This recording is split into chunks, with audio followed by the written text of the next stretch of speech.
Hey guys, just want to pass on a quick tip that I've discovered with one of my favorite baits, the Z-Man Kicker Crabz.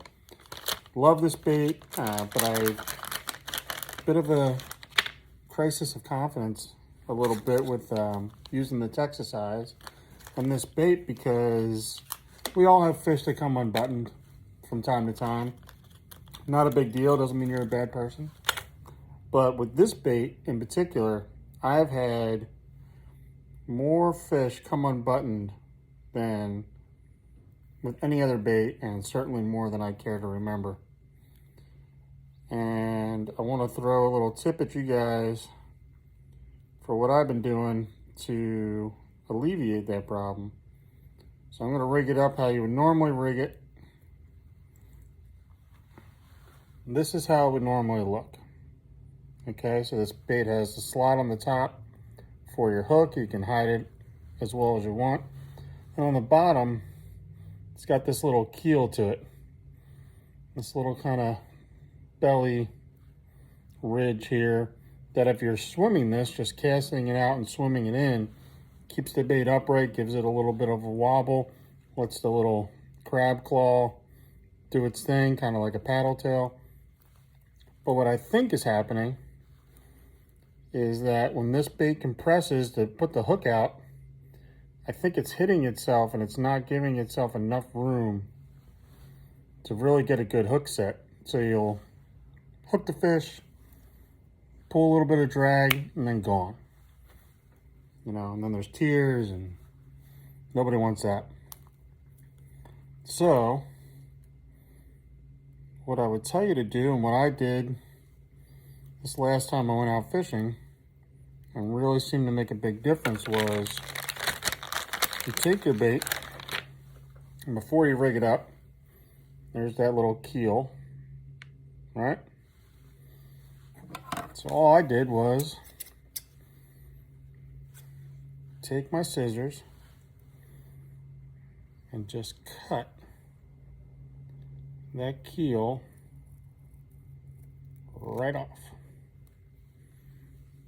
So we're not talking about a lot of material, but what it does is it flattens out that belly. So now the top and the bottom look almost identical. Now, I'm only doing this because I don't swim this bait.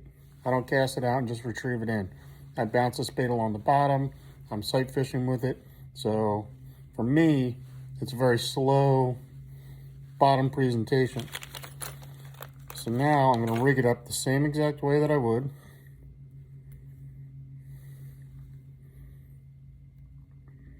In and out, over the keeper. I will say this bait works the best on a Texas eye, in my opinion.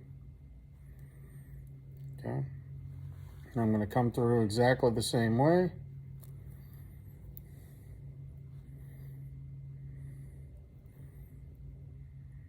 Hide my bait, hide my hook.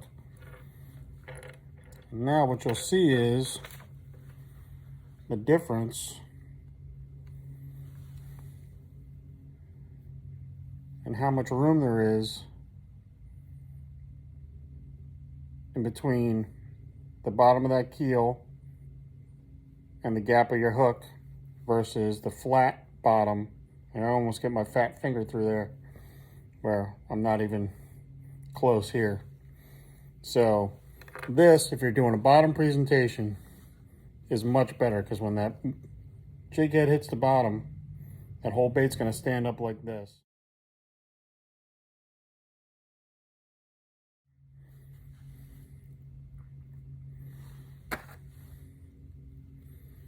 So that is the little tip I would tell you. Just take that little bit off, and it makes a world of difference. When I fished this recently like this, had 0 fish come unbuttoned, no issues at all. So it doesn't affect the performance of the bait, how I fish it. If you're fishing it and swimming it, then keep that keel and probably just use a different hook. Just go hook out if you're not rigging it up weedless. You're just swimming it through open water. Have it that way. But if you're going weedless, trim it up, use the Texas eye and catch some more fish. All right, there you go. Cut that little keel off, big or small, they all smash it.